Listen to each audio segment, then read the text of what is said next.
The glass never trembled in her hand, even when the room itself seemed to inhale danger. Isabella Vance moved between tables like a shadow that had learned to pretend it was human. The chandeliers above Vittorio's cast fractured gold across polished marble, but none of it ever truly touched her. She existed in the narrow space between notice and absence, where survival had become a habit rather than a choice. 3 years of silence had trained her body to disappear before her mind even asked it to. Tonight, that silence began to fracture. The entrance doors opened without ceremony, but the atmosphere changed instantly. Not loudly, not visibly, like pressure shifting beneath deep water. 3 men stepped inside, Marco Valenti first. Controlled, expensive suit, eyes that did not search the room because they expected the room to adjust itself around him. Behind him, Luca moved with sharp vigilance, scanning exits, angles, threats. Victor followed last, calm in a way that suggested he had already calculated every outcome and found most of them acceptable. Isabella did not look at them directly. She had learned long ago that looking was a kind of invitation, but she felt them anyway. Marco's presence was different, not louder, not stronger. More certain, as if doubt had never been taught in his language. He took the table near the glass wall overlooking Tribeca. The city outside pulsed with indifferent light, cars moving like distant thoughts. Inside, Vittorio's bent slightly toward him, as if recognizing an invisible hierarchy. Isabella approached when called, her steps precise, her face neutral, the kind of neutrality that took years to perfect and seconds to destroy. "Wine list," Marco said without looking up. Luca smirked faintly, already bored with the ritual. Victor said nothing, but his eyes tracked Isabella longer than necessary, as if registering something misaligned in a picture that otherwise made sense. She placed the list down and waited. Marco finally glanced at her, a brief moment, not interest, assessment, then nothing. "Bring whatever the owner drinks when he wants to forget fear," he said almost casually. A small laugh escaped nearby guests, the kind that belonged more to discomfort than humor. Isabella turned without response. Her body obeyed, but something inside her registered the tone.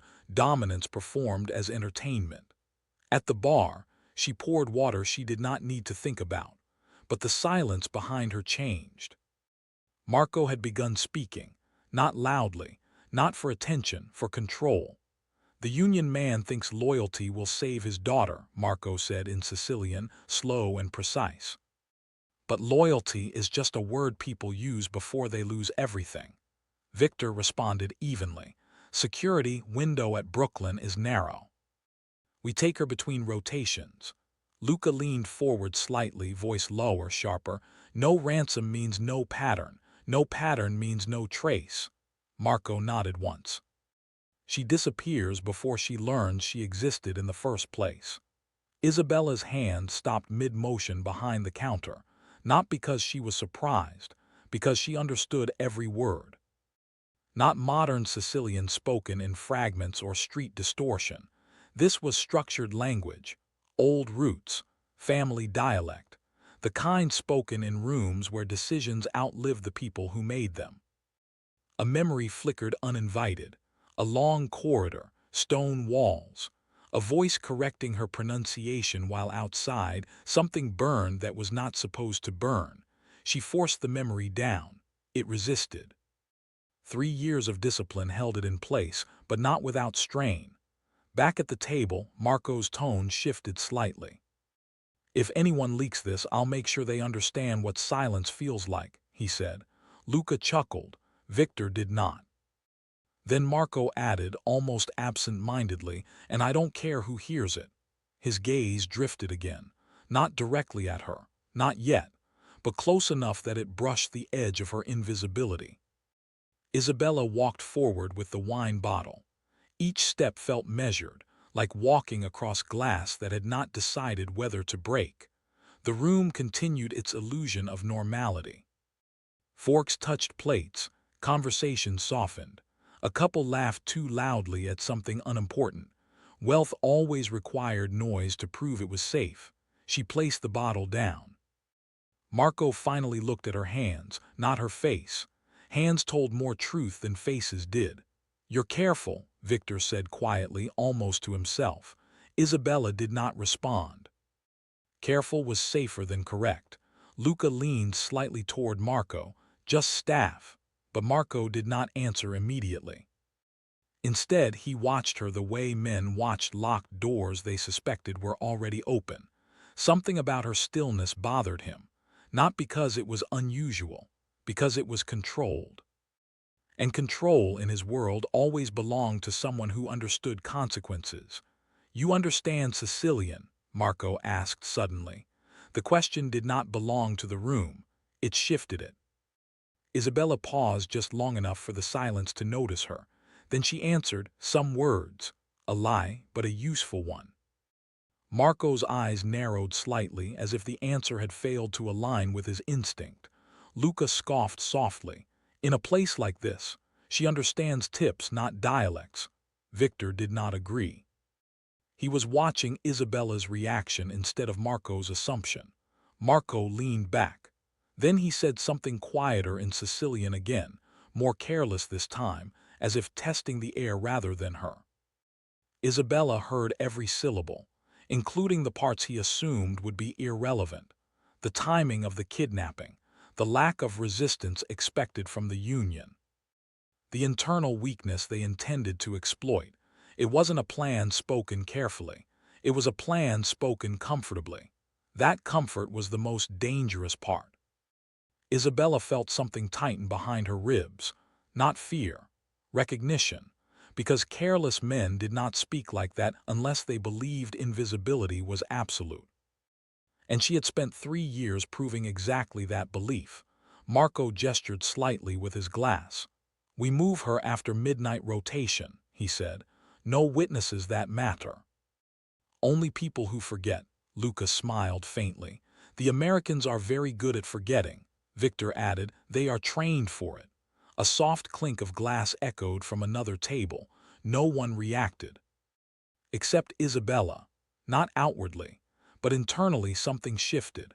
A line she had drawn 3 years ago between observer and participant began to blur without permission. She turned slightly, walking toward another table, but her hearing remained behind her like a second body. Marco's voice dropped again. "If anything goes wrong," he said, "I want it quiet." Luca replied, "Quiet is what we do best." Victor, softer, almost reflective, said, "Quiet is what makes us dangerous." Marco paused. Then added, almost as an afterthought, "And if someone hears it anyway, they don't leave the room." Isabella stopped walking for half a breath, just enough for Marco to notice. Not fully. Not consciously, but enough. His gaze lifted again, this time slower, more precise. "She moves like she's used to not being seen," Victor murmured. Luca frowned. "So do waitresses." Marco didn't answer immediately. Instead, he watched Isabella place a glass at another table with absolute precision. No wasted motion, no hesitation. Like someone who had once been trained to survive by eliminating noise in all forms. Something in him shifted, not suspicion, not yet, interest. And interest in Marco Valenti's world always became possession if left unchecked. "She didn't react," Marco said quietly. "To what?" Luca asked. "To anything," Marco replied. Isabella returned to the bar.